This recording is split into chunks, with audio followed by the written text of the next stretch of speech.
আমাদের অধিকাংশ পাপ কাজ আদতে সময়ের সাথে সংশ্লিষ্ট। সময়ের গুরুত্ব না বোঝার কারণে কিংবা সময়ের নির্ধারণ অপচয় করার চূড়ান্ত ফলাফল হচ্ছে পাপ কাজে জড়িয়ে পড়া। ভাবছেন সময়ের গুরুত্ব না বোঝা কিংবা সময় অপচয় কিভাবে গুনাহের দরজা খুলে দেয়, তাই তো? ধরা যাক একজন ব্যক্তি হারাম রিলেশনশিপে জড়িত। সে আদতে যা করছে তা হচ্ছে সময়ের অপচয়।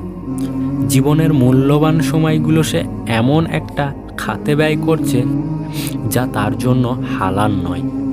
হারাম রিলেশনশিপে ব্যয় করা তার সময়গুলোর ব্যাপারে যদি সে সচেতন হতো, যদি সে বুঝতে পারত কি এক অনার্থক অদরকারি কাজ সে কাটিয়ে দিচ্ছে জীবনে বসন্ত, তাহলে কিন্তু সে হারাম সম্পর্কের মতো পাপ কাজে জড়াতো না।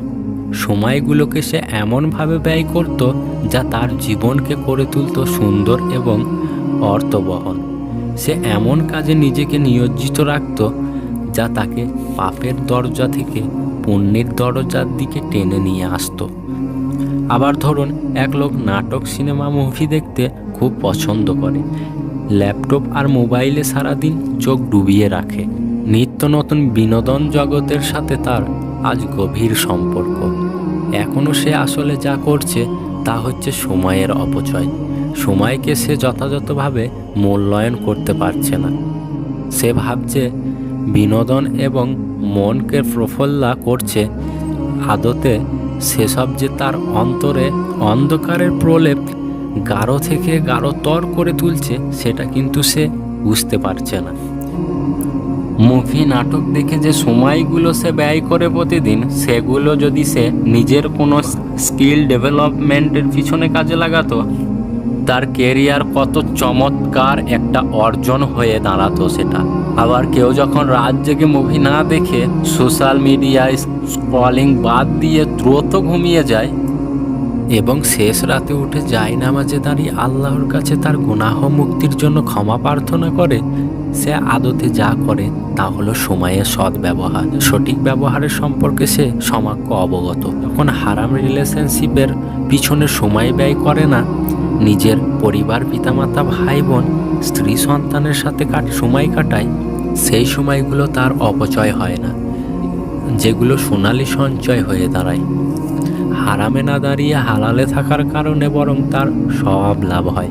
একজন ইমামের খুব ভয়ঙ্কর একটা কথা আছে। তিনি বলেছেন, সময় অপচয় মৃত্যুর চাইতেও ভয়ঙ্কর, কারণ মৃত্যু মানুষকে দুনিয়ার সাথে বিচ্ছেদ করায় আর সময় অপচয় বিচ্ছেদ করায় বান্দার সাথে আল্লাহর। সূরাতুল আসরে আল্লাহ তাআলা বলেছেন, সময়ের শপথ, নিশ্চয় মানুষ ক্ষতিগ্রস্ত। আল্লাহ সুবহানাহু ওয়া তাআলা মানুষকে ক্ষতির কথা জানানোর আগে সময়ের শপথ করেছেন। তার মানে ক্ষতিটা মোটা দাগে সময় সংশ্লিষ্ট ব্যাপার। কেউ সময়ের অপচয় করছে, তার মানে হলো সে আসলে কোনো না কোনো গুনাহের কাজে লিপ্ত। যদি সে মারাত্মক কোনো গুনাহ নাও করে থাকে, তথাপি অকর্ম এবং অলসতাই তার জন্য গুনাহের দরজা খুলে দেয়। অন্যদিকে কেউ সময়ের সৎ ব্যবহার করছে, তার মানে হলো সে আসলে ভালো কাজের দিকে নিজেকে নিয়োজিত রাখছে।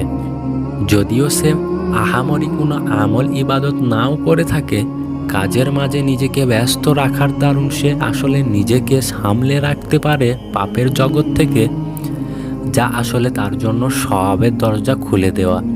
জীবনটা আসলে সময়ের সমষ্টি। সেই সময়কে কাজে লাগিয়ে আমরা কি কুড়িয়ে নেব আল্লাহর দয়া, তার ভালোবাসা, তার অনুগ্রহ, নাকি ডুবে যাব অবাধ্য তার অতলে? তা নিয়ে ভাবনার সময় কিন্তু এখনই।